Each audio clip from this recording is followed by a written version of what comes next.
Welcome to You Asked For It, a podcast of Southgate featuring Pastor Joel and Braden, the student minister, answering your biblical and theological questions.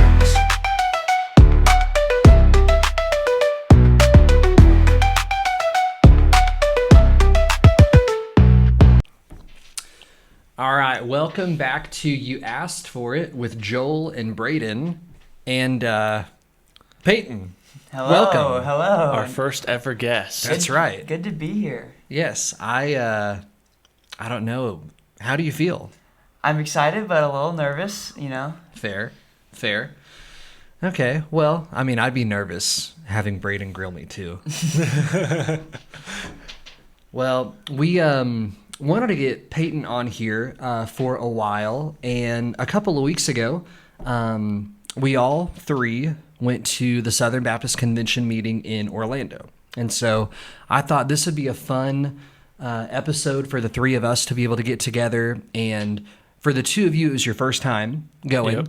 And so really today, I figured we could recap some of the stuff that happened. And then I'm just planning to kind of interview the two of you on, what did you learn? What surprised you, good and bad?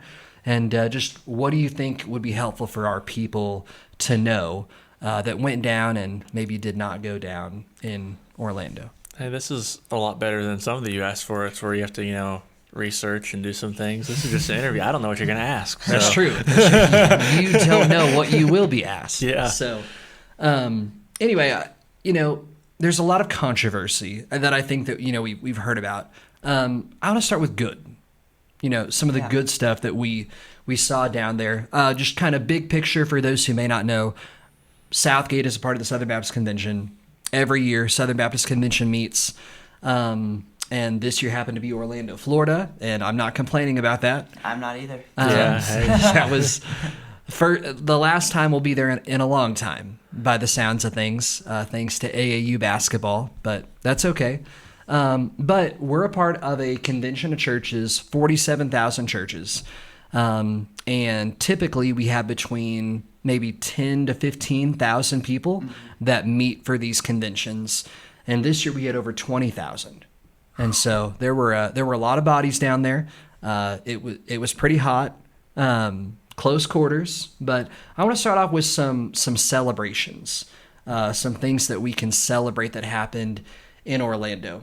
I told you guys before we went that my favorite thing of the whole convention is the IMB send-off. Oh, yeah. And just as you guys think through that, what was it what you expected it to be? What were your thoughts whenever we had the IMB send-off?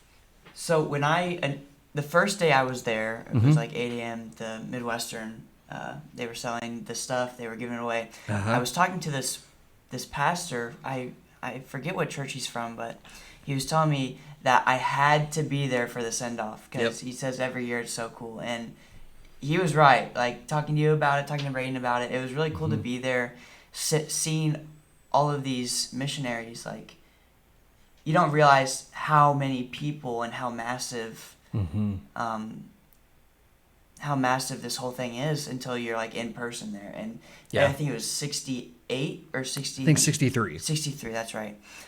Just being able for each of them to give their names, those who could give their names. Yeah. Obviously, there were people who couldn't, which is really tragic to think about, but just to protect them. And it was really cool to see the send-off. It made me feel proud to be a Southern Baptist. So Awesome.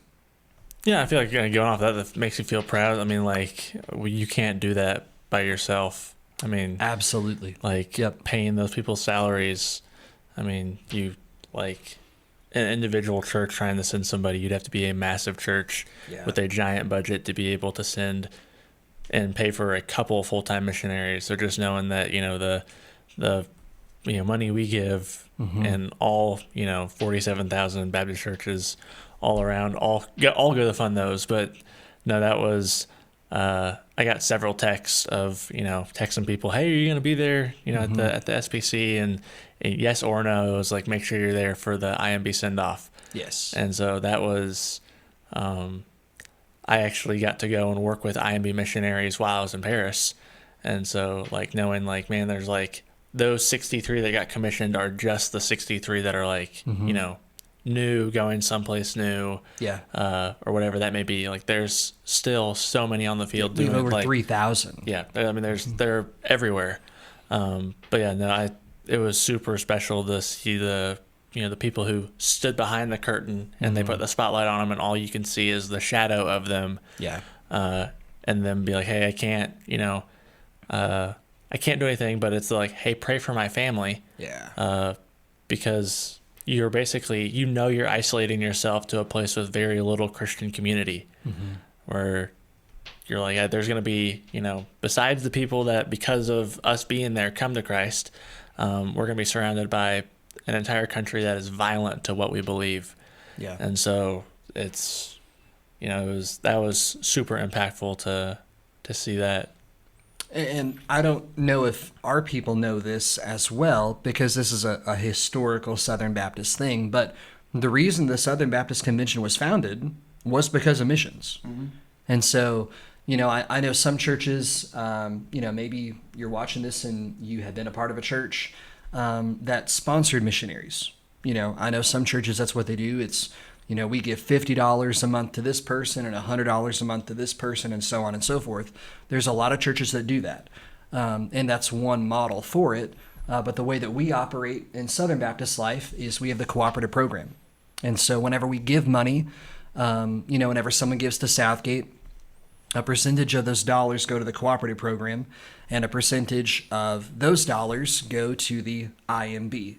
And so, Braden, to your point, as we partner together with 47,000 churches, we are all able collectively to support thousands of missionaries all around the world that we couldn't do ourselves. Wasn't it just they voted to be 51% of the... That's the next thing on here. Yep, exactly. And that was something that's been years in the works. Originally, again, we were founded for the purpose of mission work. And so that was the goal, was to have over 50% of our cooperative program budget go to the IMB. And we voted on that budget proposal affirmatively this year. So again, whenever people give, 51% of our cooperative program dollars go to the IMB. So whenever people talk about what are we doing for missions? Well, whenever we give, we're helping 3,000 missionaries. Yeah, we give 10% of our budget to the cooperative program. To missions. To missions, and then they give, 51% of that to IMB, and that's not including other causes. Like whenever we give for Lottie Moon, Yep. or whenever we give to Annie Armstrong Easter offering, that's the North American. And so, I just thought, missions, that's how our convention started. And it was cool this year to see the budget change of 51%. And then also we commissioned 63 missionaries to go into the field. And so that's always, I think, a cool thing for us to be able to celebrate. Yeah. And it also shows that we value missions. Mm-hmm. For us to say 51% of our budget goes around the world, doesn't stay in America, goes around the world. I think that's a cool thing. So we heard a lot of reports whenever we were down there in Orlando. And one of the ones that I look forward to the most is the seminary report. And so I can just sit back and be the proud old guy in the room here. Because you two are about to start at Midwestern in some capacity or another. Spurgeon College, Midwestern Seminary. Midwestern gave a report, Dr. Jason Allen, and Midwestern's just up the road. We could say it's in our backyard as we look at the nation, just a couple hours up the road. In 2012, Allen started at Midwestern, and there were about 1,000 students. Today in 2026, there's almost 6,000. Yeah. Allen wrote a book called Turnaround.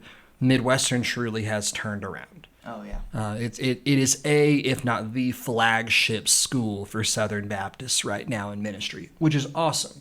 So just a couple of thoughts about that. As Peyton, you're getting ready to go up there to move on campus.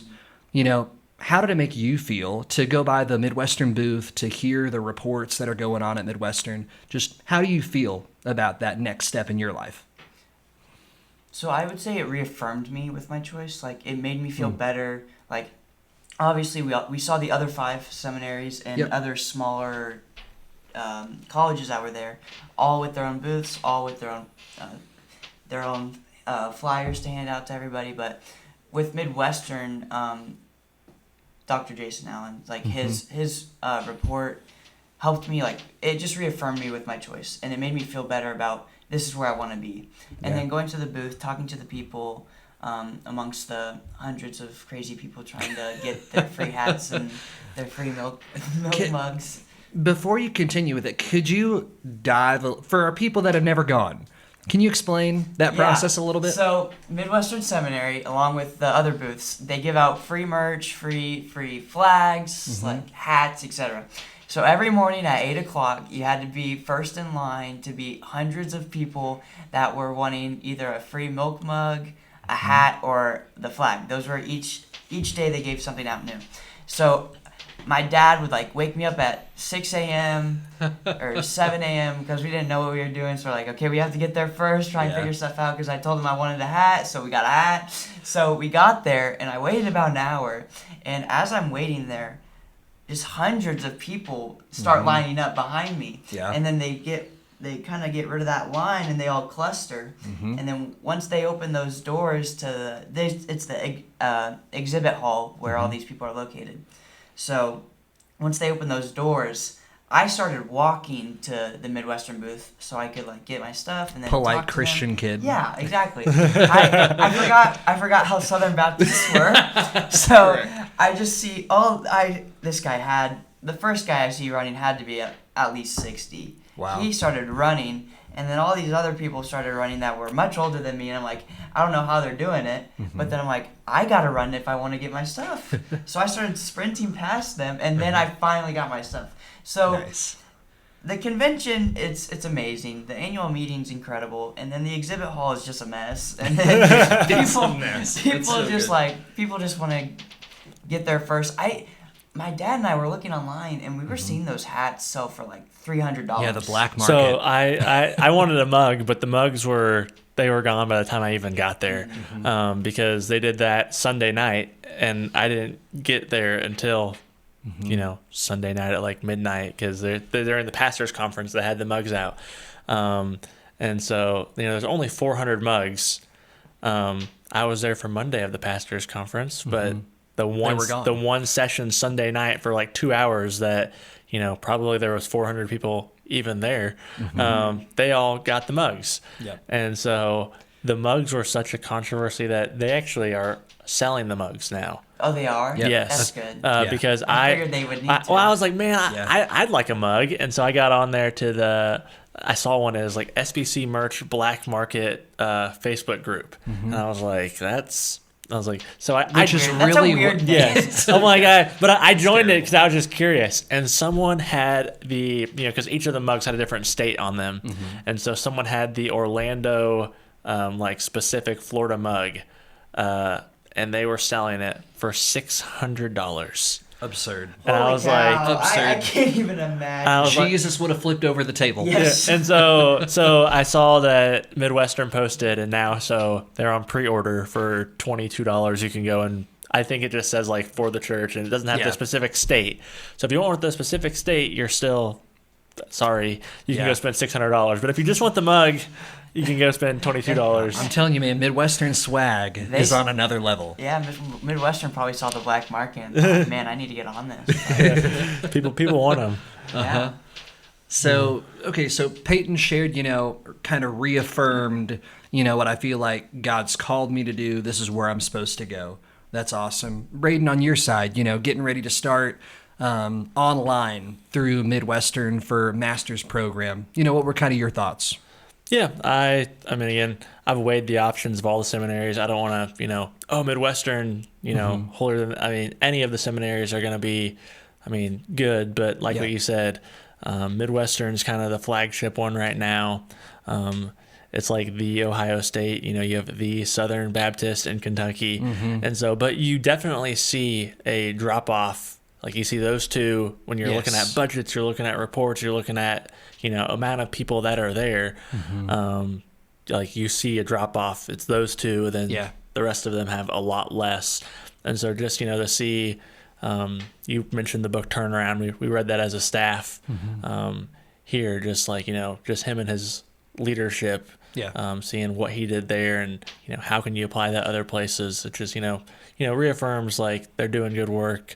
You see a lot of people wearing Midwestern stuff more than any of the other stuff. Yeah. And it's like all these people can't be from Missouri. It's like so there's a lot of Missouri people here. But just kind of that regard of it, that they've like.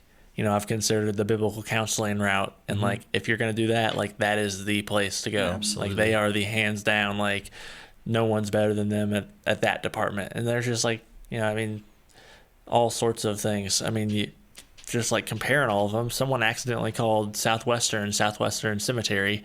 And so that was funny. Their face got real red from the stage in front of 20,000 people, insulting a seminary like that, which we're going to be there on Monday. That's yeah, true. We will. I'm excited. I'm so excited for we gotta go. We'll mess with them and be like, hey, we're at the cemetery, and see if please don't say you're from Southgate right now. see if anyone gets that joke. But it shows. Again, numbers show a story. Numbers aren't everything, but sure, it is revealing to what is going on in Baptist life, and that good things are happening in our backyard comparative to there's only 6, and that one's the closest. So. Yeah. And I think one of the cool things, too, is as I think about what's changed since when I started there, I started at Midwestern in 2019. And I had a couple friends that went from SBU to Spurgeon whenever Spurgeon first started. But Spurgeon's really blown up just over the last several years. And so, I think that's a great opportunity for you, Peyton, getting to move on campus. And in 5 years, you're going to have your undergrad and a master's degree, which that's great. Saves me a lot of time. Just for people to know, like me at SBU with a 4-year degree, to be able to transfer then to Midwestern and do that. So I'm looking at 4 years plus another 3 for an MDiv. Yeah. And so that's if I'm a full-time student. So if you go to a different college and you don't go to Spurgeon, which is the undergrad version of Midwestern, they have like their in-house dual credit classes. So you cut your degree by 2 years going to Spurgeon because of that. And you're building those relationships with students and professors, from day one, versus a lot of us, I did mine online. Braden, you're doing most of yours online. So it's like, there's that distance factor, and it's like from day one, you're going to get to know, some of the guys that I've gotten to know through doctoral work that I never even knew through my graduate stuff. And what's really great for me is, in my opinion, is all of the professors are pastors in local churches in Kansas City. Yeah. So getting to know my professors, I'll also be able to get to know the local church in Kansas City. Yep. So like Taylor D. Roberto, like I've talked to him a lot. I've had meetings with him a couple of times, and then we've just talked. And he talked to me about going to his church for local outreach, and then just like it's really nice to know that all of the professors are just pastors, and they're just there for you. And so it's really nice for me. Yeah, and I think that truly, to put a bow in that, that's why Midwestern says they're for the church. Yeah. And I think that's led from the top down. You see that with Alan, being a elder in a church, regularly preaching. And then you see it with the faculty as well, of them being plugged into local church ministry. And it's like, man, those are the people that I want to train people like Peyton, future missionaries, not just people that are really smart in the classroom, but people who also love the local church. So I think that's a cool thing that we have, again, in our theoretical backyard. Yeah. I mean, the next closest one would probably be Southern. Yeah, so Kentucky. Maybe Southwestern. I don't know. Actually, no, you're right, because it's 8 hours to Kentucky, and it's going to take us, depending on traffic. I was going to say you're going to have parents listening to this. You got to go through Oklahoma City and through most of Fort Worth, and so if you plug it into Google, hey, how long does this take to drive there? It's approximately 6 hours and 45 minutes to 8 hours and 10 minutes, and you're like, that's an hour and a half. That's an hour and a half difference. What do you mean? So could be 6 hours and 45 minutes, but it also could be 9 hours. You never know. So it's true. Close, depending on the day. Southern could be closer. or South Or Southwestern. or could be closer. Southwestern. It just depends on the day, I guess. Yeah, that's fair. That's fair. So those were a couple, I think, of highlights. Another thing, that we went to, all of us, was the For the Church lunch. Yeah. And, they talked about the state of preaching in the SBC. Braden, you and I went to one of the 9 marks at 9. There's a lot of those types of things. Did you go to the Midwestern lunch on Wednesday as well? I did, yes. Okay, the alumni and friends? That was, so they went over the history of Charles Spurgeon during that, which was cool. Of course they did, because Spurgeon They Library. gotta love them. It's like there's so many extra things, that happen at the convention that, again, I don't think people know anything about. I think a lot of people hear convention, they think, oh, it's a boring business meeting. And we do business. We'll talk about some of the business, but there's so many extra opportunities for fellowship, for encouragement, and just to be able to learn. Mm-hmm. And so I know I benefit from that every year. Oh, yeah. So, couple of resolutions want to touch on here. And I think these, again, are things to celebrate that maybe didn't get the frontline news. A resolution is not the same as an amendment. A resolution is not, our Baptist faith and message. A resolution is a statement that the majority of people affirm in a meeting. And so one of the resolutions we affirmed was regarding disability ministry.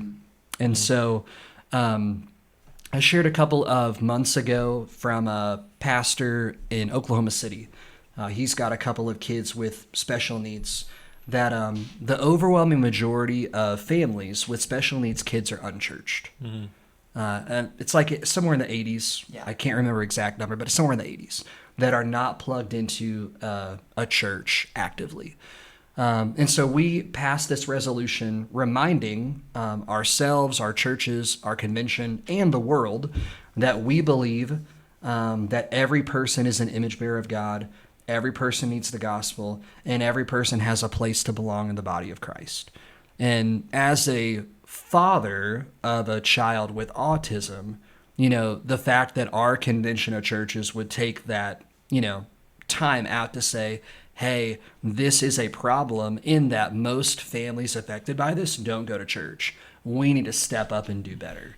To me, that goes, praise God. Yes, we do. Yeah. All of us, I think, can remember back to our high school days of, knowing people that were not plugged into churches because they didn't fit in. I don't belong somewhere. And, now going into ministry, in ministry, it's like, how tragic is that? Yeah. The people think they don't belong.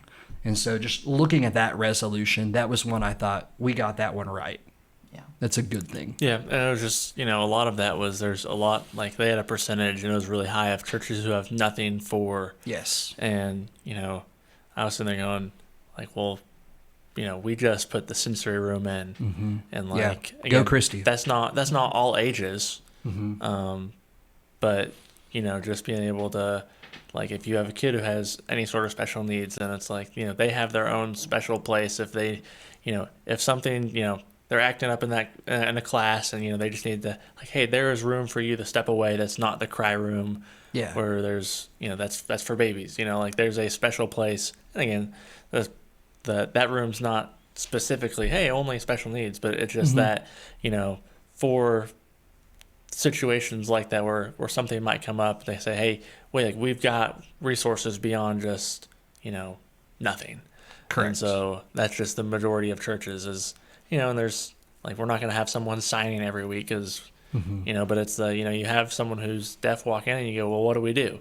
And so, that's why they did that, to be able to produce more resources for something like that. So, yeah, exactly. So, we had a series of resolutions that we looked at, and, I always chuckle during the resolution time. I don't know about you guys, but, people are very particular, about certain words or lack of words. And it's like you look at the resolution, and the way that they read is like there's all these whereases and all these resolves. And so someone goes to the microphone, because anyone can go to a microphone at the SBC. So, Joe Brown from Kentucky goes to the microphone and, the third whereas I move, it should read like this. They throw it up on the screen and 11,000 people vote on it.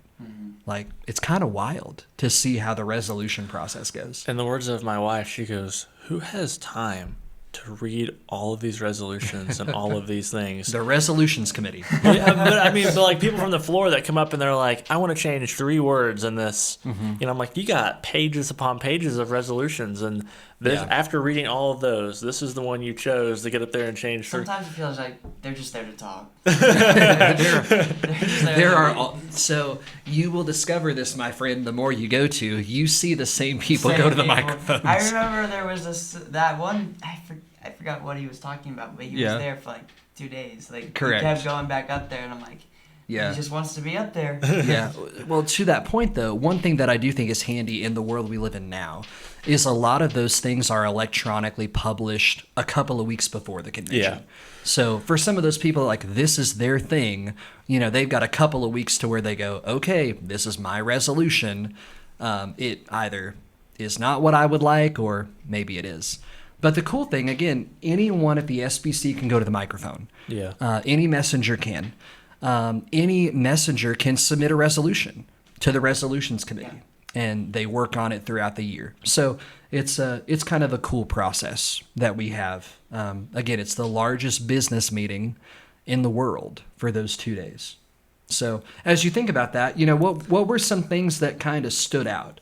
Maybe a favorite speaker, a favorite moment, maybe a surprise. Maybe a booth that had some cool stuff. Just, what was something that you're like, I want people to know this took place. Just a one-off. I'm gonna have to think about this one. I would say, I don't know if you were there for the pastors' conference at all. Yeah, we thought it was just for pastors only, because pastors' conference. I mean, it's Valid. valid. So next year or in 2 years when it's in St. Louis, you are more than welcome to compete. I mean, by standards, I was a week off from. You weren't ordained. I was not ordained, so they didn't kick me out. Oh. But no, the pastors' conference is just, basically pastors preaching and. And Shane leading worship. Yes, so Man, I wish I was there for that. That was cool. I forget the first guy's that I listened to, what his name was, but Shane and Shane's first name. No, Shane and Shane. I meant the first guy preaching. Oh, but then it was cool. Got to hear Jimmy Scroggins preach, and he had a good message. It was cool because I went up and talked to Jimmy at one point during the conference, because I played football with some of his sons at SBU, and just be like, hey, you are a giant pastor in Florida, and just like, just having conversations with that. But no, just I enjoyed the pastors' conference so much, of being able to get poured into,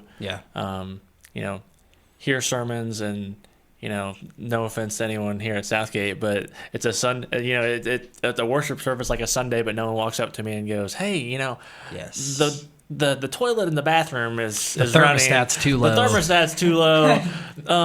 Hey, do you have a chance can I borrow you for a second? It's like, yes, I enjoy worship services here at Southgate, but just be poured into. Be poured into with, no other responsibilities. I'm not, teaching right before I hear a message. It's just you show up, you have, they only pick, 6 to 8 pastors, I guess, again, because I guess there's some Sunday night as well. Yeah. But they only pick a handful of guys, to go. So those guys are very, hand selected on who they pick, and they're all top notch. They're all top notch. So you're hearing a top notch sermon, worship by Shane and Shane, and so it was just being able to. A couple of years ago, they went through, I believe, 2 Timothy, and so the whole pastors' conference, you heard the book of 2 Timothy preached. That's so cool. So you don't know what it'll be year to year, but they're always phenomenal messages. Yeah, I was going to say, the first one, again, I can't remember the guy's name, but he did prayer. And then Jimmy Scroggins, if you know anything about him, the 3 circles thing, that's him. So there's always something about evangelism in guy's sermon. That's right. It's No, but that was just definitely a highlight of the week was the pastors' conference. Pet peeve: the pastors' conference starts on Sunday. Yes, which makes no sense. Correct. Maybe when it's in St. Louis, we can make it That's true. Sunday night. Yeah, we could drive up 3 hours. But like, yeah, but for the majority of folks, They're not making that. Yeah, but that's what I was saying. It starts Sunday night. Nobody can make it, and Yeah. that's when they sold out of mugs. yeah. And so you're like, Hey, you'll be able to pre-order them. There we go. Peyton, anything? So for me, there was like three things that really Okay. stayed with me. So the first thing was definitely the worship, Mm. like just hearing thousands of people Yeah. in one room, like the voices echoing, Mhm. and then when every now and then when the instruments would stop and then it's just voices, that was Yeah. it hit Powerful. me hard, yeah. And then the second thing was definitely the state of preaching, that lunch, the panel of just pastors like Dr. Jason Allen, Yeah. H.B. Charles being Yeah. there was really that cool. dude's great. Yeah. It was so cool. And then him call, what was it? What he said? Like he hears some preaching. What is it? Oh, there was something he said that really hit me hard. That I think you wrote it down. I did. Yeah, I don't have my notes pulled up. What was it? Anyway, but it was really cool to just hear all of them talk. And then it was that. It was the worship, and then what was my third thing? Oh, the voting. So it was really cool to, everyone has an opinion, and it was really cool to hear people out and understand where they're coming from, like all these different voices stating what they thought. Yeah. And just like it was really cool because you heard things you never even thought of before, and then you would vote on those things. Yeah. And then you're like, wow, that's crazy. Like that person's right. We don't do that enough, or we do that Yes. too much. And then later on, when we go to what we're voting on, we have to think it over. And then us as a congregation, or us like among the thousands of messengers, we finally vote. And it's really cool seeing all those people just come together to hopefully agree on something and then disagree on stuff. Sure. But yeah. I think one thing, I guess this wouldn't be a highlight, but just one thing that people probably don't know is just the parliamentary procedure behind For sure. everything. Blew my mind. And I mean, again, because you have 20,000 people, 11, 12-ish thousand messengers. So that means 11-ish thousand people can go up to a microphone and speak their minds and opinions. Yeah. They have the opportunity to. And so just the, how they do that and stay orderly, like you've got buttons if you're speaking for, if you're against, all those different types of stuff, or like, hey, you're saying that's out of order, that's not appropriate right now, and just all of that. And then also just, things, they don't slow down. You've only got 2 days. Correct. So it's boom, boom, boom, boom, boom. And so just the amount of times that you're, if you're not used to that type of stuff, like I got prepared with the NBC, but you're like, what exactly is, there can be so much going on, and people use big words because they want to, they want their proposal to, sound eloquent, and I think Chat GPT did a lot of that for some folks. I'm sure, but you hear people sit behind you like, what exactly is going on right now, and just the just having to really, it's not like you just sit there and you're like, oh yeah, it makes sense. There's times where you're really having to, you got to process. You got to process. You got to think hard to be able to know, again, form your opinions on what you are voting on. Correct. So I found the quote. Open my notes pad.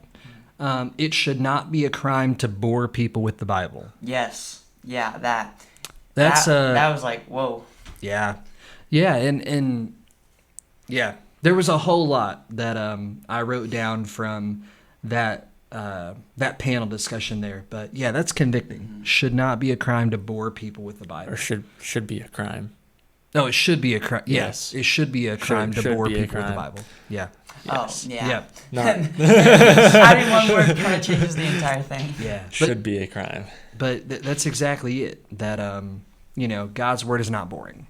Yes. And if it ever is, the problem is us. If you've ever heard H.B. Charles preach, I think he He is not boring. He backs up that statement with his preaching. Yeah. So getting into a little bit, of Braden and Peyton, what you guys were talking about with the discussions about stuff. SBC, the way that operates is we are a part of autonomous local churches. We are free to make the choices that we choose to make. We choose to voluntarily cooperate with the Southern Baptist Convention. We choose to send messengers to the Southern Baptist Convention. And whenever we gather with 12,000 autonomous members of autonomous churches. We love that word autonomy. In fact, some, that's their hill to die on, is autonomy. And sometimes whenever decisions are made that maybe people don't agree with, that word autonomy can kind of rub them the wrong way of, you shouldn't make a decision that impacts me because local church autonomy. I think an important thing when it comes to the word autonomy is the Southern Baptist Convention is not a denomination. Significant. We are not the Roman Catholic Church. We are not the United Methodist Church that is a hierarchy top down, telling all these churches, you have to have this pastor, you have to do this thing, this, that, the other. We are autonomous churches. And whenever we gather for the convention meeting, we make decisions that impact others. Yes, but we do so as autonomous individuals. So the convention is autonomous, and the churches are autonomous too. And so I think that's a significant thing whenever people say, well, I'm free to do whatever I want to do. You are free to. Churches are free to make choices that they want to make, do things they want to make, call pastors they want to call. And the convention is autonomous to say you have gone too far. Yeah. Mm-hmm. That works both ways. And I think some people maybe have not thought about that, but it's just the way autonomy goes. The convention is autonomous too, to say we have standards, we have a confession of faith that we follow, and if you go outside of that, we are autonomous to say you have used your autonomy to go outside of our bounds. I mean, yeah, because the second you go, our church doesn't affirm the Trinity. They're like, Correct. Well, us as the Southern Baptist Convention, we don't affirm you, and you're gone. Correct. So, Yeah. there's a line somewhere, just people, Where is that line? Where is that line? Yeah, and I think the Trinity, for example, is one everyone would say, well, obviously that's a line. That's a primary issue. I think the question is, what about the second tier issues? And the one that I've gone to, several have asked me about this, okay, well, what about a secondary and non-salvation issue? I immediately go to baptism. Because, I have friends that were baptized as babies. They're in denominations that still baptize babies. And one of them, I officiated his wedding. A friend of mine, he was a groomsman of my wedding. I officiated his. He's in St. Louis. He's Lutheran. And, I love my friend Jason. I would say Jason is a born-again, blood-bought, glory-bound believer. He's going to heaven, insofar as I can tell. We don't have a salvation difference, but we do have a denominational difference. Mm-hmm. And so, I would not, as a pastor, let Jason become a member of my church because he believes that, pedo baptism versus credo baptism. And that is a denominational distinctive. Doesn't mean you can't come to our church. It doesn't mean you can't participate in our worship services. But it means you can't affirm what we say that we believe. Yeah. And that's what denominational distinctives are all about. So, secondary issue, but I think everyone would agree that's a secondary distinctive of denominational fellowship. Yeah. Yeah. So, looking at some other things that came up. So, one of the big things here, and we can maybe have this be the landing of the plane here, controversy. There's always people are always upset about something. Yeah. Welcome to 2026, I guess. One of the things, and I didn't even have to get on the plane back home. This was like an hour after it happened. All all the media outlets, all social media was lit ablaze saying Southern Baptist Convention bans women pastors. Southern Baptist Convention refuses to let women serve in ministry. All these different headlines came about. Shortly, after the Truth and Unity Amendment was voted on. I think a couple of things are significant to help people understand. The three of us were in the room. I did not feel as if the whole week was a hotly contested firestorm. That was not my takeaway. Same. I didn't. Yeah, it wasn't like, it wasn't like one of those situations where it's like, oh, the tension in the room's, so thick you can cut it with a knife. Yes. Did not feel that way at all. No. And I know people from our own association that went down there and voted against that amendment. Yeah. They were very upset that it passed. I talked to a couple of those people down there, and they were just fine. So, you know what I'm like? Yeah. It was to your point earlier, Peyton, it was a vote that we had that some agreed with, some disagreed with. We still worship together. Exactly. We're still partnering to send 63 missionaries around the world to do stuff with. So I think another significant point, we agree theologically. So backing up here a little bit, whenever a news article like CNN says SBC makes a new decision to ban women pastors, we banned that 26 years ago. Because the Baptist Faith and Message 2000 says the office of pastor is limited to men as qualified by Scripture. Yeah, and I said this, because people, have been all sorts of up in arms about it. But I'm like, if you boil down what happened to the simplest form, we took something that was in our confessional statement already, and we added it to our Constitution. Yeah. That's what I was so confused about, because I thought we've already all agreed on this. It's in our Baptist Faith and Message 2000, and we just worded it to be a little bit more specific. And that's what I just thought was blown out of proportions. Like we've already agreed on this. Yeah, and I just didn't know. I think going to the local church autonomy thing, I feel like that's where a lot of people vote no, is because they feel like you're telling me what to do. I get to do my own thing. Yeah. But again, you're going against, where's our line with what you can go against the Baptist Faith and Message and still be in friendly cooperation? But I think you were getting ready to say something about, I'm blanking. So the theology part, we agree upon. Agreeing on the theology. We agree on the theology. So there have been 3 churches in recent years that have been voted in disfellowship. They have been, we were told to not use the word kicked out by Bart Barber whenever he was the president. Disfellowed, I believe, is the official thing. But all intents and purposes, we're told you are out of bounds. Saddleback in California, that was an 88% vote. Fern Creek in Kentucky was 92%. FBC Alexandria was 92% as well. My mom actually went to Southern Seminary with the lead pastor of Fern Creek in Kentucky. So fun data point when it comes to that whole discussion. My mom knows this person very well. I have talked with this person. I've been to her church. So just some data points there. But those have all been 90% votes that we agree with the theology. The reason why this was a 75, Braden, to your point, is the local church autonomy. Yeah. So not the theology, but the practicality, that part. And so I think that that's where the discussion lies. The Missouri Baptist Convention, we already passed something just like this last year in October, regarding the office and the function of the pastor. So if it wouldn't have passed at the SPC level, it literally does not change anything. Yep.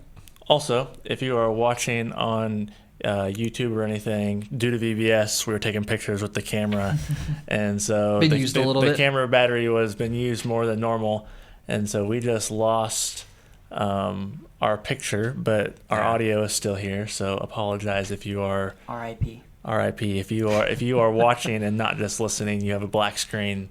That's all right. For the last few minutes. But I think that's the point that you just made there, Braden, is again the theology did not change. It's the application of our confession into our Constitution. And I've heard people express concerns of, well, what does this mean about Christy in our context? Does that mean Christy can't lead Vacation Bible School? Does that mean Christy, can't minister, in our church? Well, the word minister means a servant. That's a one-to-one word. A minister means a servant. We're all supposed to minister. Mm-hmm. We're all supposed to serve each other. Christy does a stand-up job with our kids at this church. I say that as a parent of 2 kids. I could not imagine someone better working with our kids week in, week out. So this changes nothing at Southgate Baptist Church. Changes nothing at all that we do, because the only function that was given in the whole thing was preaching to the assembled congregation. And historically, Baptists would say that, that is something that we have largely agreed that is a function of the office of the pastor, is preaching. Yeah. Are there more things that pastors do than preach? Yes, there are. Pastors do more than preach. But preaching is at least something that pastors do. And again, are there people that disagree? You bet there are. Are there denominations that disagree? There absolutely are. But historically, Baptists, that's what we believed, is when it comes to that issue there. So did we change something? No. I think a lot of people, because they acted like, all the news articles act like this was some, massive thing. Mm-hmm. This was 10 minutes. One person spoke in favor, one person spoke against, and then the question was called. Yeah. I think that's also where a lot of people got I think they got frustrated with that because they wish there was more. Yeah. Because what you get 3 minutes to talk. Yep. Yeah. So literally 9 minutes was as long, because again, only 3 people spoke, 1 in favor, 1 against. And then for people who don't know, in a business meeting, parliamentarian rules is if someone speaks for and someone speaks against, you therefore have the opportunity to what's called call the question. That's right. Which takes you immediately to a vote. Yeah. And so there could have been a long time of debate, but it was 1 person for, 1 person against, and then the third person called it. Yeah. And so we went immediately to a vote after. Which theoretically, in Robert's rules, we could have declined that. Yes. We could have gone against the calling of the question. If enough people wanted to debate it longer, we didn't have to raise our ballots. We could have kept them down because it requires a 2/3 majority to call the question. So if enough people were really upset about it, like all the outlets said they were, we could have debated it for an hour longer. But again, my mind goes to, we've talked about this for 4 years now at SBC conventions. 75% affirmed it this year. Last year, it was like 63% affirmed a similar amendment.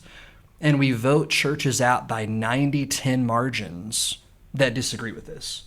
I think we've spoken very clearly what we believe about this. Yeah. When it comes to the office of pastor. Says nothing about serving in church. Says nothing about leading ministries in the church. Nothing about any of those things whatsoever. And nothing about conferences or parachurch ministries. Nothing about those either. It exclusively says the function, the only one, is preaching to the assembled congregation. So, again, news outlets like clickbait because they generate headlines. And I think a lot of people who were not in the room can be influenced by what they see. Yeah. Versus what actually took place. Definitely. And especially whenever emotion gets involved, we disassociate what is real versus what I feel. Those two things are not always the same. So, it happened. It happened. 3/4 to 1/4 majority. Within a couple and minutes. Also, we haven't officially banned anyone yet either, because it has to pass next year as well. And so for Correct. A constitutional amendment requires 2 years. 2 years in a row. So everyone's like, they've banned them. I know. There's literally nothing that's changed because we didn't change our constitution. Correct. We're only it's only a 50% of the way there. You got to do it again next year. Exactly. And so Exactly. And I think that one thing to land that situation, again, we've already done this with multiple other churches. I don't think this is a widespread thing. I think that this is just a clarification thing that the majority of Southern Baptists do agree on. So it's an application of our confession. And people are free to disagree.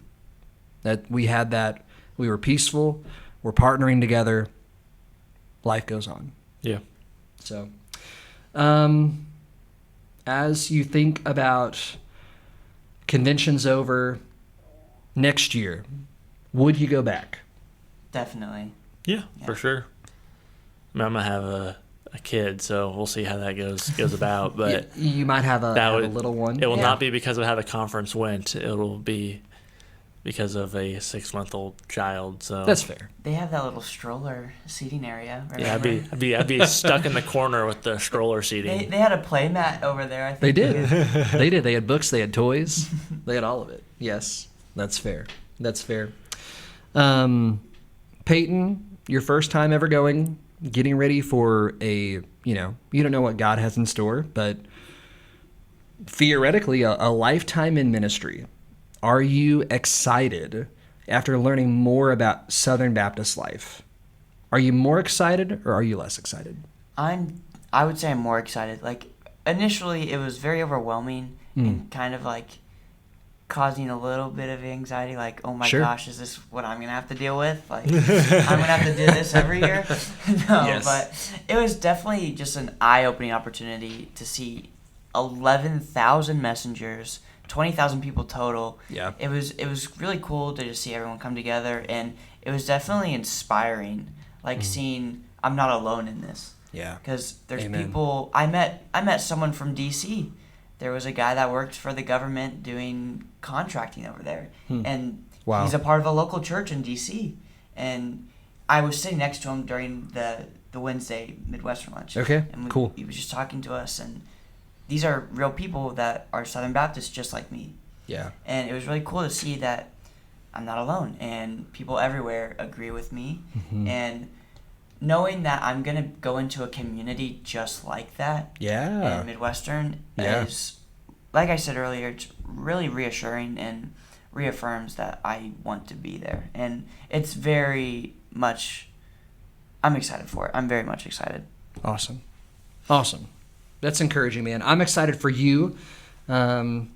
Excited for Braden starting, Midwestern classes up here in just a couple of months. I think the important thing to remember is this when we think about convention.